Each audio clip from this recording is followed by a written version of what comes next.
আজকে যখন বিচারের কথা বলছি, যখন নির্বাচনের কথা বলছি, যখন সংস্কারের কথা বলছি, তখনও শেখ হাসিনা, ওবায়দুল কাদেরের মতো লোকেরা ভিডিও কলের মাধ্যমে বাংলাদেশের মানুষকে হুমকি দিচ্ছেন। সে বিষয়ে আমাদের রাজনীতিবিদরা এখনো মুখ খুলে কোনো কথা বলছেন না। এটা দেশের মানুষের মধ্যে সন্দেহ সংশয় তৈরি হচ্ছে। তাদেরকে কথা বলার জন্য হয়তো আমরাও তাদেরকে কেউ কেউ উস্কে দিচ্ছি কিনা। আমরা যারা নির্বাচনের জন্য কথা বলছি, বিচারের জন্য কথা বলছি না। আমরা যারা নির্বাচনের জন্য কথা বলছি, সংস্কারের জন্য কথা বলছি না। এদেশের মানুষের মধ্যে সংশয় তৈরি হয়েছে, শহীদ পরিবারগুলোর মধ্যে সন্দেহের উদ্রেক করেছে যে আমরা হয়তো কেউ কেউ তাদের সাথে যোগসাজশ করে তাদেরকে পুনর্বাসনের জন্য চক্রান্ত করে তাদের সাথে লিপ্ত হতে শুরু করেছে।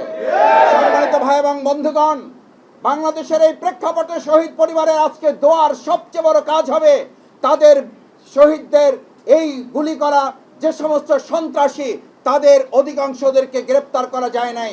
তারা এখনো বাংলাদেশে বিভিন্ন আনাচে কানাচে অবস্থান করছেন। আমি মনে করি তাদেরকে গ্রেপ্তার করা, যাদেরকে গ্রেপ্তার করা হয়েছে এদের মধ্যে প্রায় 250 ইতিমধ্যে জামিন দেওয়া হয়েছে। আমাদের দেশের জনগণ জানতে চায় তারা কিসের ভিত্তিতে এখনো গ্রেপ্তার হতে শুরুই করলো না, তারা জামিন পেয়ে যাচ্ছেন।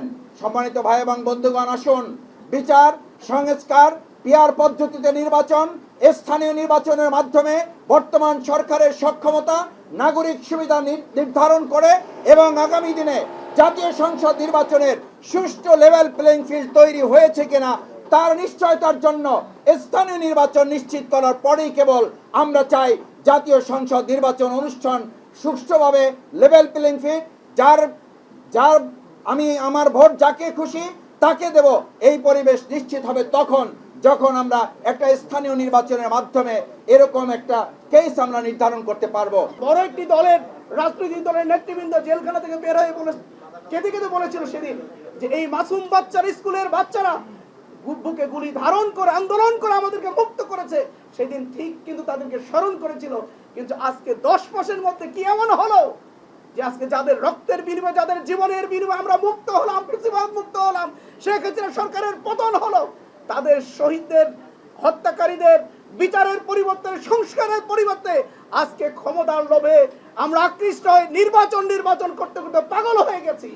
আমরা বলতে চাই আজকে কেন সেই শহীদদের, হত্যাকারীদের বিচার কেন জোরে সোরে আপনারা চাচ্ছেন না? কেন সংস্কার চাচ্ছেন না? কেন জুলাইয়ের সেই সনদের বাস্তবায়ন আপনারা কেন চাচ্ছেন না? তার আগে শুধুমাত্র নির্বাচন করতে পাগল হয়ে যাচ্ছেন। এটা এদেশের মানুষ, এদেশের ছাত্র সমাজ ভালোভাবে নিতে পারে নাই।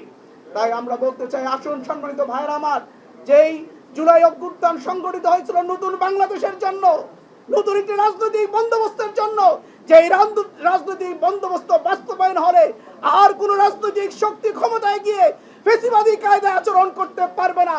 এই ধরনের একটি নতুন রাজনৈতিক বন্দোবস্ত, এই ধরনের একটি শক্তিশালী রাষ্ট্র কাঠামো করার জন্যই আমাদের ছাত্র সমাজ জীবন দিয়েছিল, রক্ত দিয়েছিল। তাই সেটি বাস্তবায়ন না হওয়া পর্যন্ত, যতক্ষণ পর্যন্ত সংস্কার হবে না, যতক্ষণ পর্যন্ত বিচার একটা পর্যায়ে যাবে না, যতক্ষণ পর্যন্ত জুলাই সনদ ঘোষণা হবে না, যতক্ষণ পর্যন্ত আজকে রাজনৈতিক সংগঠনগুলো যে যৌক্তিক দাবি, পিআর পদ্ধতি নির্বাচন, এগুলো যতক্ষণ পর্যন্ত বাস্তবায়ন হবে না, তার আগ পর্যন্ত এদেশে কোনো নির্বাচন এদেশের জনগণ মেনে নেবে না।